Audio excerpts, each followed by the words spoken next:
మూడో జిల్లా మహాసభలు ఈరోజు జరిగింది. ఈ మహాసభల్లో పెద్దపల్లి జిల్లాలో ఏళ్ల తరబడి పోటసాగుదారులు ఉన్నటువంటి దళితులు, గిరిజనులు, ఇతర పేదలు ఉన్నారు. ఈ భూములన్నింటినీ ప్రభుత్వం లాక్కోవాలని చూస్తుంది.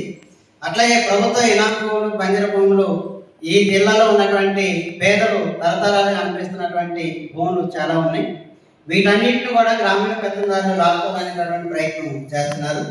ఈ ఆలోచన నుంచి తెలంగాణ రాష్ట్రంలో ఉన్నటువంటి పెత్తందారులు, అట్లాగే పెద్దపల్లిలో ఉన్నటువంటి వాళ్ళందరూ పునరాలోచన చేయాలనేది విజ్ఞప్తి చేస్తున్నాం.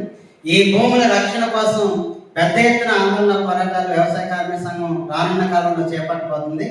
ఎక్కడైతే పడవబడినటువంటి బంజర భూములు, ఇనాం భూములు, శరవశకం భూములు, అట్లాగే ఆదివాసీ గిరిజనులు, ఇతర పేదల చేతులు ఉన్నటువంటి ఫోర్ట్ భూములు ఉన్నాయో వీటన్నింటిలో నాగలు కట్టి దున్ని పంటలు వేస్తామనేది ఈ సందర్భంగా చెప్పదలుచుకున్నాం.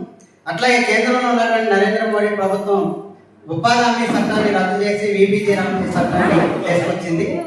ఈ చట్టం వల్ల 100 రోజుల పని గ్యారెంటీ అనేది లేకుండా పోయింది. 125 రోజులు పని దినాలు పెంచామని చెప్తూ మరో పక్క కేంద్ర ప్రభుత్వం 100% ఇచ్చేటటువంటి నిధుల్ని 60% మాత్రమే ఇస్తాం, 40% రాష్ట్ర ప్రభుత్వాలు పెట్టుకోవాలని ఆర్థిక భారాన్ని మోపిడి. అట్లాగే ప్రభుత్వం వ్యవసాయ పనులు ఉన్నప్పుడు 60 రోజులు పనిని బంద్ చేస్తామనేటటువంటి ప్రకటన చేయడం పేదలకు ఉపాధి హామీ పనిని దూరం చేయడం తప్ప మరొకటి కాదు. తక్షణమే ఈ నిర్ణయాన్ని వెనక తీసుకొని పాత గ్రామీణ ఉపాధి హామీ చట్టాన్ని యథావిధిగా అమలు చేయాలని వ్యవసాయ కార్మిక సంఘం డిమాండ్ చేస్తుంది. ఉపాధి హామీ పనిని 100 రోజుల నుంచి 200 రోజులు పెంచాలి. రోజు కూలి 600 రూపాయలు ఇవ్వాలి. పట్టణ పేదలకు ఉపాధి హామీ పని పెట్టాలని ఈ మహాసభలో డిమాండ్ చేస్తున్నాం.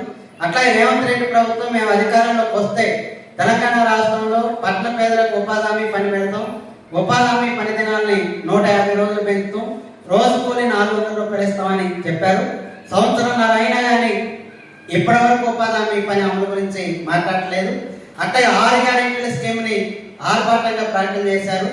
6 గ్యారెంటీలలో మహిళలకు ఇచ్చినటువంటి ఒక ఆధార్ కార్డు ఆధారంగా ఉచిత బస్సు తప్ప మిగతా ఏమీ అమలు కానటువంటి పద్ధతి ఉంది. మహిళలందరికీ 2500 రూపాయలు ఇస్తాం.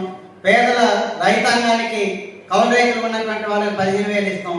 భూమి అయినటువంటి వ్యవసాయ కార్మికులకు 12,000 రూపాయలు ఇస్తాం. అట్లా ఇస్తాం. పెళ్లి చేసుకునేటటువంటి వాళ్ళకి తులం బంగారం 1,00,000 రూపాయలు ఇస్తాం. అట్లాగే 500 రూపాయలు గ్యాస్ ఇస్తాం. నిరుద్యోగ యువతకు 5 లక్షల రూపాయలు ఇస్తామని ఇచ్చినటువంటి 6 గ్యారెంటీల అమలు ఇప్పటి వరకు నోచుకునేటువంటి పద్ధతి ఉంది. తక్షణం ఈ 6 గ్యారెంటీల అమలుకు తెలంగాణ ప్రభుత్వం సిద్ధపడకపోతే రానున్న కాలంలో కాంగ్రెస్ ప్రభుత్వం యొక్క కార్యకలాపాలని దిగ్బంధనం చేసేటటువంటి యాక్టివిటీని తెలంగాణ వ్యవసాయ కార్మిక సంఘం తీసుకుంటుంది. ఇంధనం మిల్లు 2వ విడతలో పేదవాళ్ళకి ఇస్తామని చెప్పారు. కానీ ఇప్పటి వరకు కూడా ఇంధనం మిల్లు ఎంపీ చేసేటటువంటి దానికి ప్రభుత్వం సిద్ధపడట్లేదు.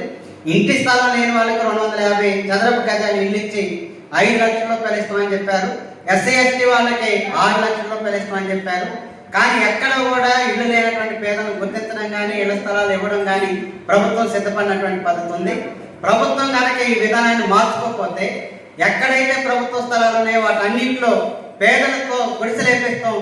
ఆ స్థలాల్లోనే ఇల్లు నిర్మాణం కోసం వ్యవసాయ కార్మిక సంఘం సిద్ధపడింది. జరగబోయేటటువంటి పరిణామాలకి కాంగ్రెస్ ప్రభుత్వం, బీజేపీ ప్రభుత్వం నైతిక బాధ్యత వహించాల్సి వచ్చిందని హెచ్చరిస్తుంది.